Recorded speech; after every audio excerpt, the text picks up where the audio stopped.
Hello everybody and welcome to the Lazy General. We're here playing around with the new, upcoming Utopia expansion for Stellaris. Stellaris is a game I've spent quite a bit of time with, playing with my friends, playing on stream, all that good stuff. It's one of my favorite 4X strategy titles, and I'm really excited about this new expansion that's coming up, and I'm also very excited to have gotten an early access key. So we're going to be taking a look around at some of the changes. In this first video, what we're going to be looking at is some of the different options for creating species. And, all of that good stuff. Now, I've been through a few of these things, and most of it's not all that new. Where it really starts getting juicy is when we get into government and ethics. So we have new ethics available right on this middle line here. They've added egalitarian, in which consumer goods are cheaper and faction influence is through the roof. So factions grow at a much faster rate. On the other end of the spectrum, we have authoritarianism, which has less slave unrest and cheaper resettlement. So you can move your people around whenever you feel like it, and it costs you less money. And then we've got the Hive Mind, which completely disables your population's individuality. They do not care about anything. They don't have happiness. Your ruler is immortal. They're all one with the collective. And eventually, if you complete the biological ascension path, you can start integrating, let's just say, assimilating, if you will, other alien species into your hive mind and start forcing them to, join the collective, as it were. We also have authorities now. It used to be that you would just choose your ethics and then you would just kind of pick like a government type out of a lineup based on that. Now you have a little bit more fine control with authorities and civics. So the different authorities, you have democratic, which holds an election every 10 years. You have oligarchic, which holds an election every 40 to 50 years. Dictatorial, which holds an election upon ruler death, and imperial, which doesn't have elections at all. They have heirs. So your designated heir is the one that becomes your next ruler. And then they have the Hive Mind ethic, which is blocked unless you choose Hive Mind. So let's see if it tells me anything about it. They operate as a single organism more than a state. A population has no free will and act as an extension of the hive mind itself. When cut off from the mind, these drones become comatose and eventually wither and die. I'm thinking we're going to go hive-minded, not the least of which is because I really enjoy that kind of play. I think it's fun to have complete and total authority over your people, especially after all the issues I've dealt with factions and the like. It's been a huge pain. So yeah, I think we're going to go Hive Mind. It was also requested by a friend of mine that I do the Hive Mind play in my first videos here. We may, after a little bit of playtime and a little bit of exploration on Hive Mind, check out some of the other authorities and ethics and things like that and see how that works in game. But for now, I think that's where we're going to start. And then we have civics, which is a completely new concept for the game. Subspace FAPS. The hive mind's cognitive processes exist partially in subspace, reducing the impact of time and space on the actuation of its drones. Naval capacity plus 15%. Do these change based on the type of government you choose? So if we take that out, yeah, you get different civics depending on which kind of authority you choose. So I guess we'll go down the line and look at all the different civics and see what's different between each one. So we have meritocracy, leader skill levels +1, leader pool size +1. Okay, police state, unrest -20. Environmentalist, consumer goods cost -20%. Cutthroat politics, monthly influence +1. Shadow council, election influence cost -50%. Interesting. Mining guilds. Empire mineral production +10%. Parliamentary system. Faction influence game +50%. Oh my. They really give you the option to go crazy on the factions. I don't know. I'm curious to see how they've overhauled that whole thing. I really wanted to go Hive Minded, but now I'm curious what all this new faction play is like.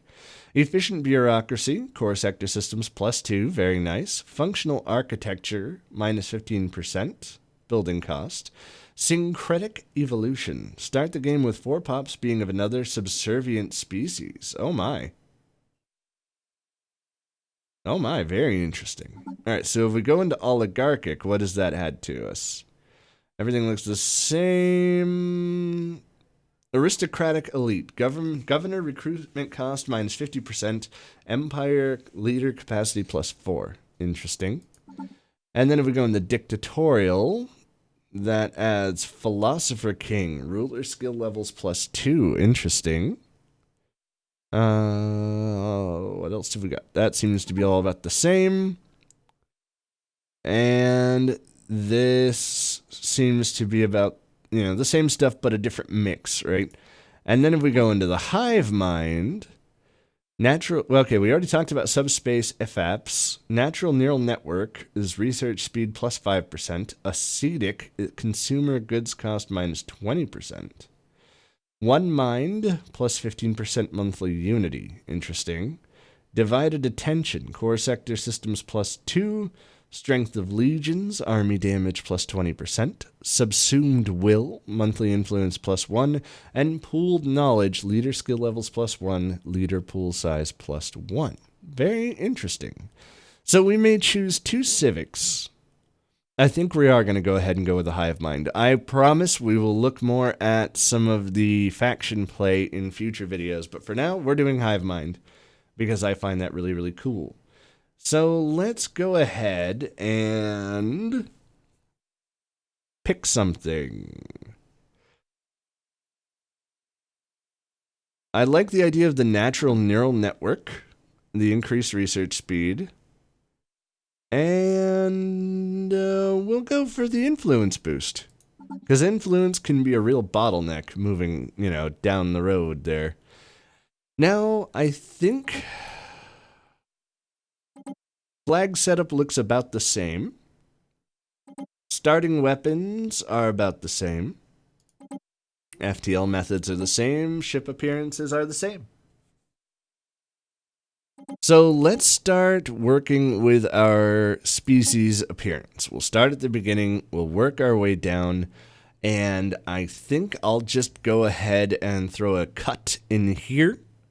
And we'll come back on the other side of the species planning so you guys don't have to sit through all that. So we'll be back in a moment, everybody. Okay, so we're back. We've got our species kind of set up and picked out. So our species are molluscoid. I chose the molluscoid that kind of has this brain slug thing attached to its head, which may be how the Hive Mind came to be. Who knows? They are the Braynesloogs. Their adjective is Brayneslugian. They use molluscoid names. They are intelligent, sedentary, repugnant, strong, and rapid breeders. I don't tend to move my populations around a lot, so sedentary doesn't really hurt. And repugnant, I don't really care if other species are happy because they won't be able to live unless they are inducted into the Hive Mind, so they'll be surrendering their happiness anyway. Intelligence is just great for research purposes. Strong is bonus minerals and better army damage, which never hurts. And rapid breeders because I hate sitting around waiting for them to fill up my planets. Our ruler is Big Boss Braynesloog. His title is the Brainiest Sloog. He is done up as so. The name of their homeworld is Sloog. Star name is Sloog Prime. They favor tropical worlds. They have a molluscoid city appearance. They are a hive mind with a natural neural network and subsumed will. Their empire name is Big Brains Braynesloog Bonanza because, you know what? I just decided I'm going to put Big Boss Brains Braynesloog Bonanza because I like alliteration. And Bonanzizan is their adjective. Their flag is kind of sickly orange and red combination with a sluggy looking icon. They are going to be using energy weapons, wormhole travel, and molluscoid ships. And that's what we've got. That is Big Boss Brain's Braynesloogs Bonanza. So let's get into the game. We are done. This game is not eligible for achievements. Requires Iron Man mode. I don't really care. 600 stars, elliptical galaxy, that's not a problem. 9 AI empires, 3 advanced starts, 2 fallen empires, 1 habitable worlds. Let's raise that a little bit. Let's have more habitable worlds. AI aggressiveness is normal, difficulty normal, allowed FTL any, empire placement in clusters, sure. Advanced Neighbors is off, Endgame Crisis is on, Iron Man mode is off, and we're good to go.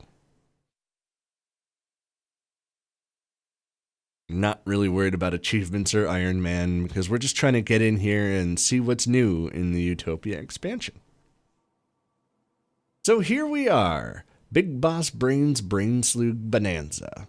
And so at the dawn of time we awake. The mind studied our surroundings on Sloog with a multitude of eyes. We moved as one, building shelters for the drones, developing industry, researching new technologies, and harnessing the resources of the land. Soon we had grown to encompass the entire world. A small number of autonomous drones were created to serve as independent agents. These more formidable drones had the capacity for limited free thought, but were still as inexorably bound to the will of the mind as any of its other instruments. As we achieved complete dominion over Sloog, the mind became aware of other worlds, orbiting other suns. The most intelligent of our autonomous drones devised new methods of travel, enabling us to cross the vast distances between the stars. The Big Boss Brain's Braynesloogs Bonanza will soon grow.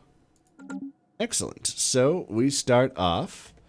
It appears we can now only have 3 colonized systems. Oh my.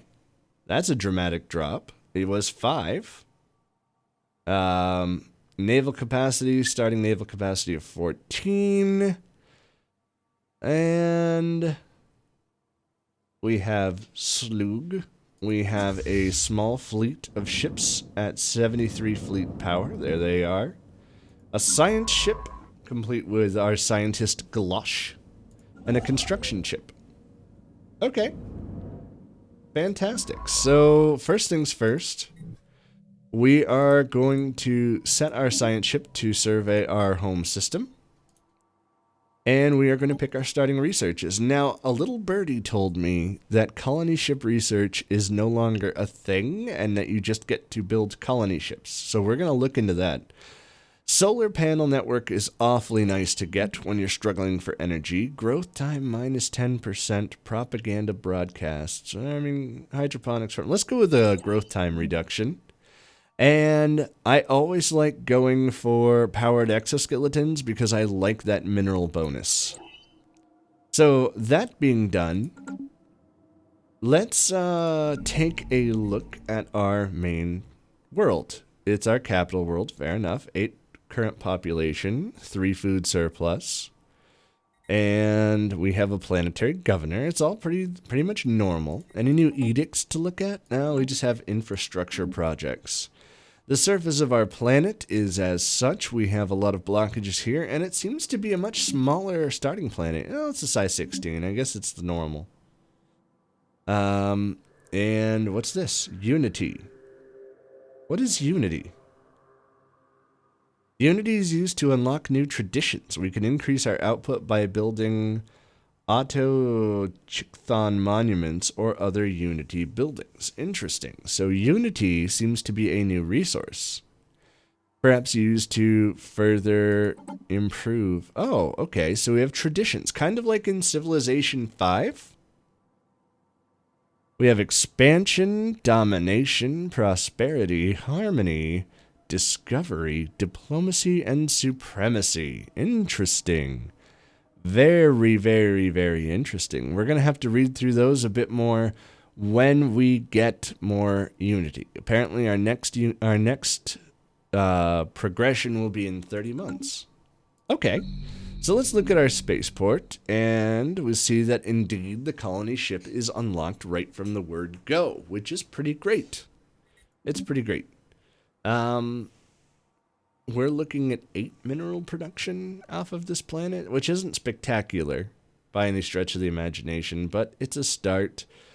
Normally, my starting planet, I usually kind of do jack of all trades and obey tile resources. It just makes life easier for your starting capital planet.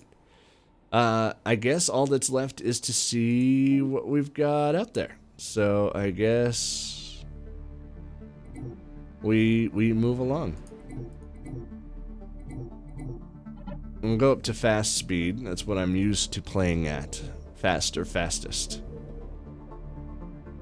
And come at us, world. We've got 1, 2, 3, 4 systems in our initial...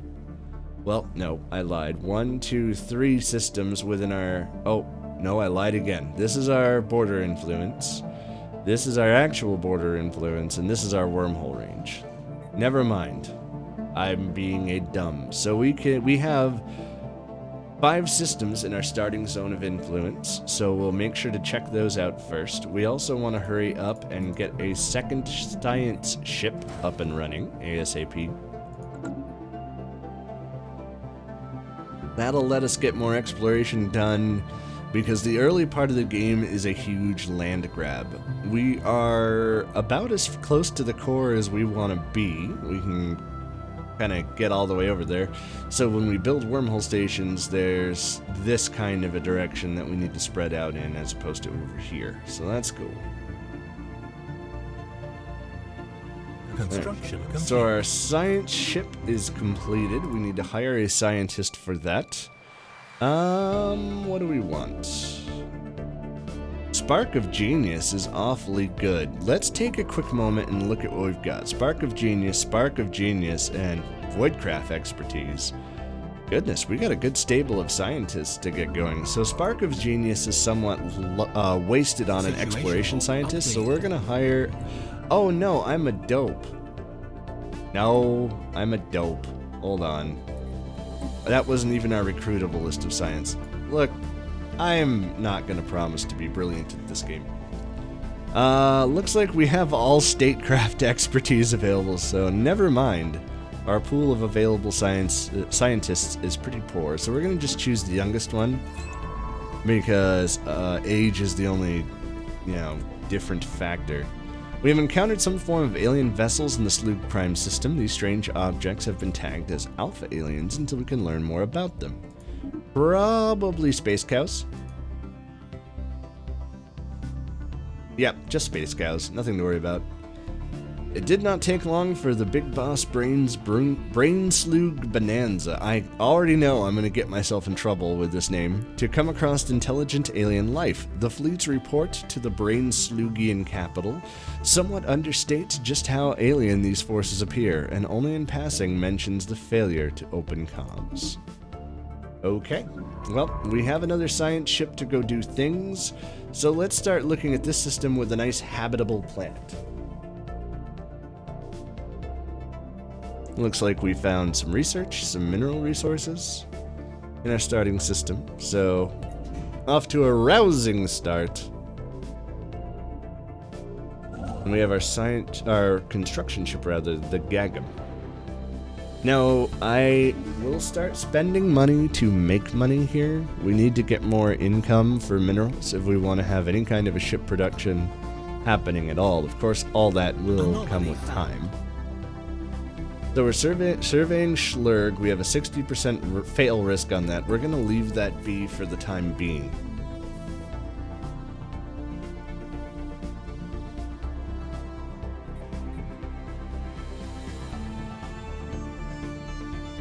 So we're not going to worry about that anomaly. We don't have scientists of the needed capacity to research those.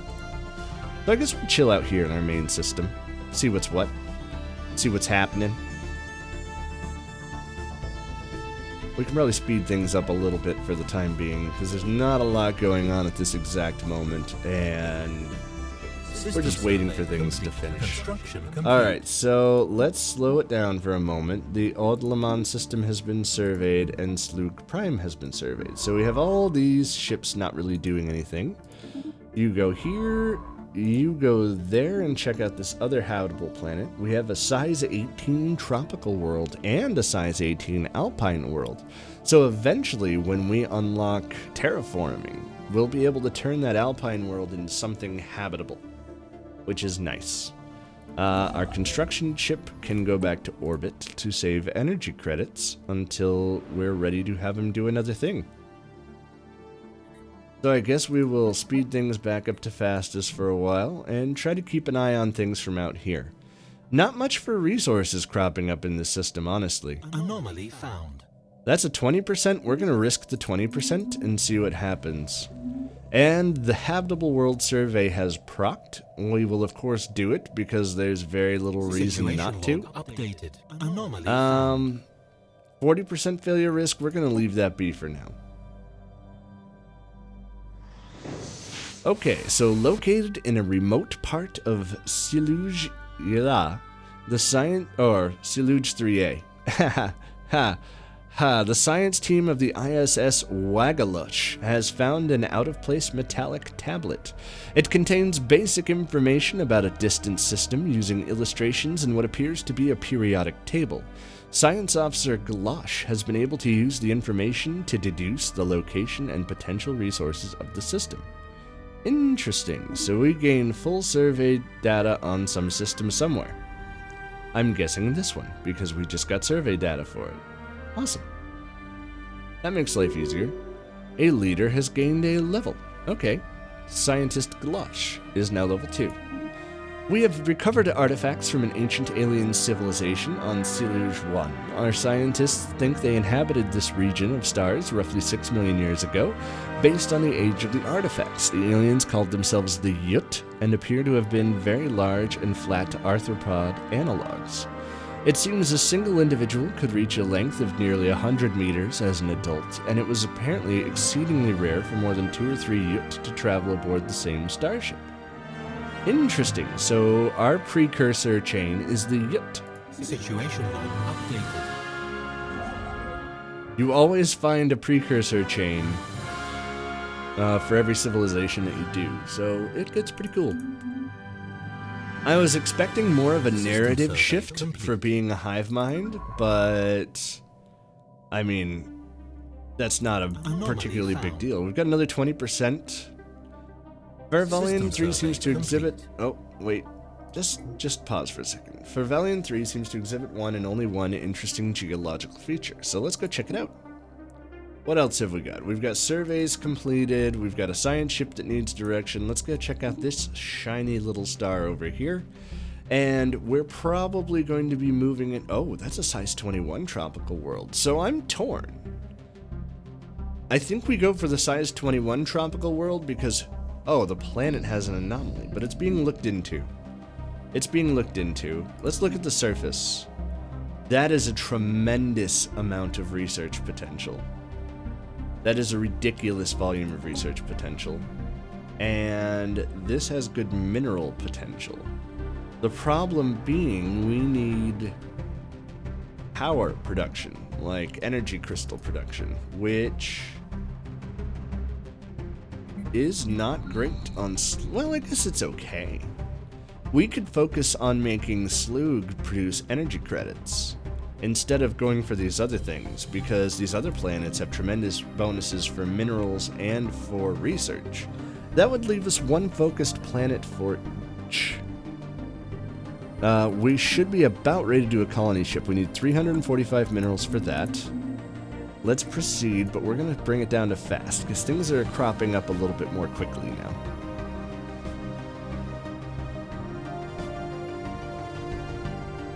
But I think we're going to seize the planet of mineral production first, and then planet science afterwards. So I do, but that would top out our 3 inhabitable systems, and then it would all be sectors from that point on, which is really, really, really weird. I wonder if slavery is a thing. Like, can I... No, slavery is not a thing. Completely leveled. A thorough geological survey of Fervalian 3 by the ISS Ogragragas reveals nothing of interest. In fact, it is extraordinarily uninteresting. Its only defining feature, its lack of defining features.